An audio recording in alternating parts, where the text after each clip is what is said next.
Halo anak-anakku, selamat bertemu kembali dalam pertemuan kita yang ketiga. Pada pertemuan ketiga ini kita akan membahas tentang proses produksi kerajinan bahan lunak. Nah, anak-anak ibu, mari kita buka buku kita halaman 16. Nah, sama-sama kita baca. Di situ dikatakan bahwa beragam benda kerajinan dari bahan lunak alam dan buatan dapat diciptakan, dibuat berdasarkan bentuk dan bahan yang digunakan. Nah, sudah kita praktekkan seperti bahan lunak itu sabun. Di sini kita membuat beraneka ragam asbak rokok, mobilan, bergambar boneka, monas dan lain-lain sebagainya. Nah, teknik yang kita gunakan juga sangat bervariasi. Di antaranya mengukir, mengecor, menempel, melipat, mencetak, dan menggulung. Nah, kalau mencetak bisa kita buat seperti dari plastisin, itu kan bahan lunak, plastisin. Kalau yang untuk mengukir, kita bisa ukir atau kita bisa tempel sabun mandi ataupun sabun cuci piring tadi. Oke, sampai di sini mengerti kan anak-anakku?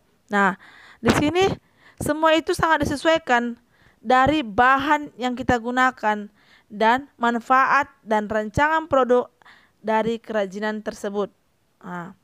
Sebelum kita membuat kerajinan, kita perlu memahami dahulu apa membuat karya yang berkualitas. Maka proses penciptaannya harus mengacu kepada persyaratan.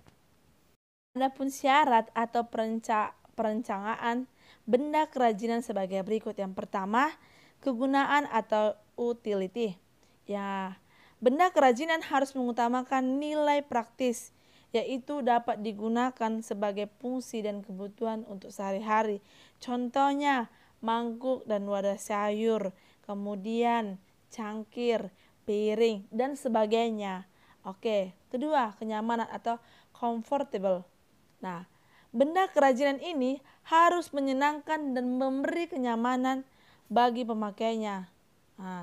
Contoh di sini kita bisa lihat cangkir.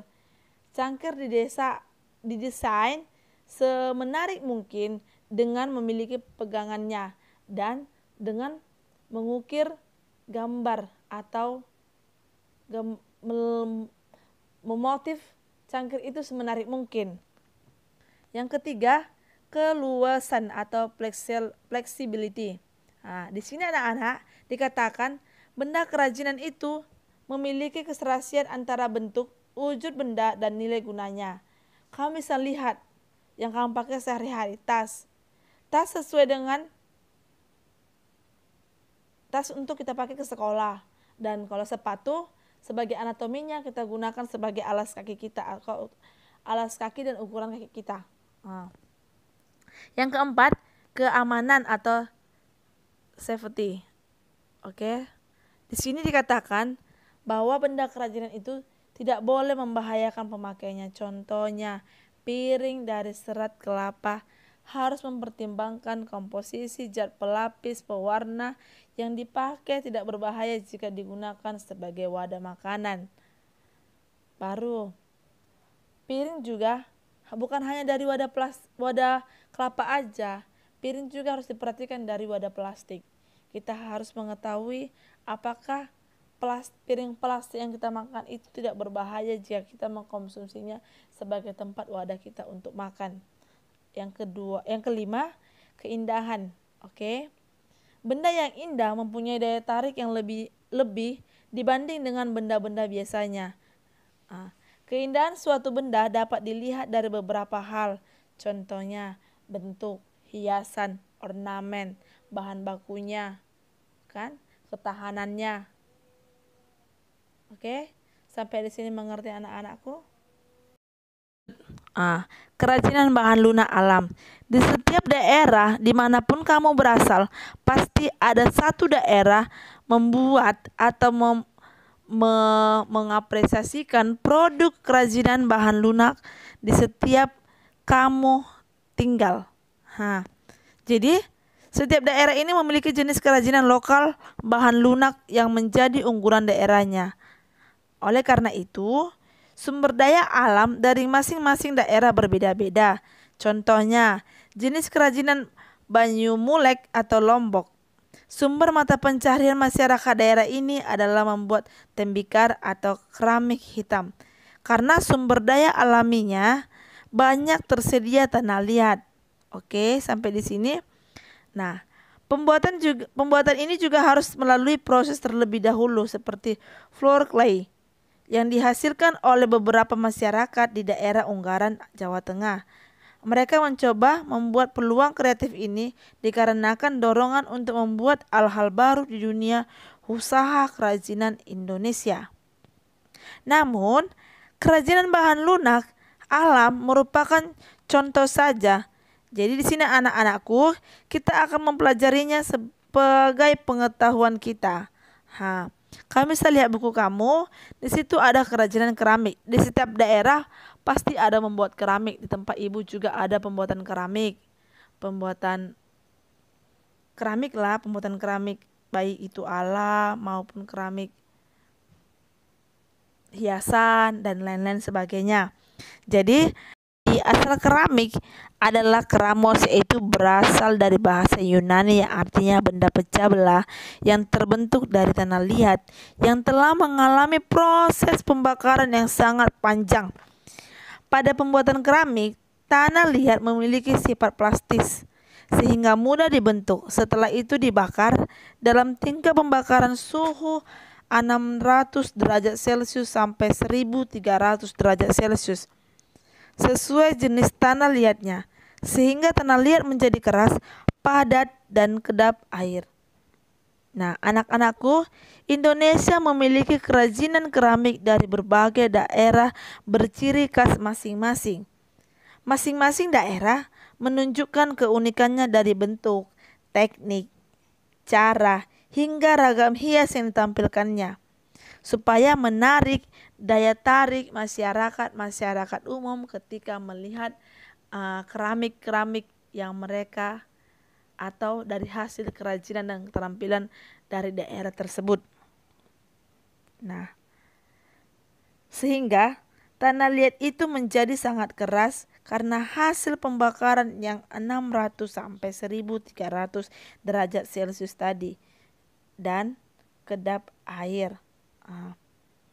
Kekayaan hayati di Indonesia telah menginspirasi keindahan dan keunikan bentuk kerajinan keramik menjadi keramik di Indonesia yang kental akan corak budaya yang membedakannya dengan keramik Cina, Jepang, ataupun Eropa. Nah, anak ibu, sekarang kita masuk dari permulaan tahap pertama bagaimana cara membuat keramik itu. Oke. Di sini pertama-tama kita menggunakan bahan produksi pembuatan kerajinan keramik, yaitu tanah liat. Itu bahan pokoknya. Oke. Kemudian alat-alat yang kita gunakan banyak. Di antaranya busir, kawat atau benang, pemotong tanah, spons, rol kayu, alat putar kaki, alat putar tangan, dan tungku pembakaran. Oke, sampai di sini mengerti? Nah, kamu bisa lihat di gambar-gambarnya itu sudah ada jelas. Oke. Di situ ada busir, ada kawat benang gambar B. Udah. Pemotong tanah ada di gambar C. Rol kayu ada di gambar E. Oke. Alat putar kaki ada di gambar D. Alat putar tangan, di sini nggak ada ya alat putar tangan. Tungku pembakaran ada di gambar F. Oke, sampai di sini mengerti nakku? Nah, kemudian kita masuk yang ketiga, pembuatan kerajinan keramik. Bahan lunak alam dari tanah liat telah banyak diproduksi pengrajin dan seniman keramik menjadi kerajinan yang kreatif dan sangat berkualitas sangat tinggi, sehingga menjadi nilai jual yang tinggi di masyarakat. Nah, orang asing sangat menggemari keanekaragaman keramik buatan tangan-tangan terampil masyarakat Indonesia, baik dari teknik manual hingga cetak. Semua sangat apik dan unik. Berikut ini adalah contoh kerajinan seperti Raja Craft di setiap event pameran art dan craft. Yang keempat, pembuatan kerajinan keramik. Nah, teknik pembuatan kerajinan keramik cukup banyak, tapi di sini kita akan pelajari hanya ada beberapa teknik saja. Oke, yang pertama teknik pijet atau tekan. Nah, teknik pembentukan badan keramik secara manual dengan cara tanah liat dipijit, tekan dari bentuk bola hingga bentuk yang diinginkan dengan menggunakan jari-jari tangan. Nah, yang kedua, teknik pilin atau coil. Teknik pembuatan badan keramik secara manual dengan cara tanah liat digulung hingga berbentuk pilihan tanah. Yang ketiga, teknik lempengan atau slab. Teknik pembentukan badan keramik secara manual dengan membentuk lempengan menggunakan roll. Lempengan digunakan untuk membuat karya keramik yang berbentuk persegi dan silinder. Nah, di sini kita bisa melihat bentuk silinder dan bentuk persegi. Yang keempat, teknik cetak. Teknik pembuatan dengan acuan alat cetak dapat digunakan untuk memproduksi kerajinan keramik dengan jumlah banyak. Teknik cetak ini ada dua jenis, yaitu cetak kering dan teknik tekan atau press, dan cetak basah dengan teknik cor. Nah, teknik putar. Teknik pembentukan badan keramik dengan menggunakan alat putar atau kaki atau kickwheel dapat menghasilkan banyak bentuk yang simetris. Nah, hasil kerajinan keramik yang sudah dibentuk dikeringkan dengan cara diangin-anginkan saja. Jika sudah kering, karya dapat dibakar menggunakan suhu tungku keramik dengan 600 derajat sampai 1300 derajat agar mendapat hasil yang lebih maksimal. Kemudian setelah keramik dibakar, kemudian kedinginkan lagi dan dapat diberi dekorasi pada saat setengah kering atau saat sudah mengalami pembakaran yang pertama. Nah, dekorasi ini dimaksud agar keramik tampak lebih indah dan lebih kuat. Oke, sampai di sini materi kita hari ini. Jika ada anak-anak ibu yang kurang jelas, tolong dijapri anakku. Sekian materi kita pada pagi hari ini. Selamat belajar dan selamat beraktivitas untuk selanjutnya. Semoga Tuhan memberkati. Amin.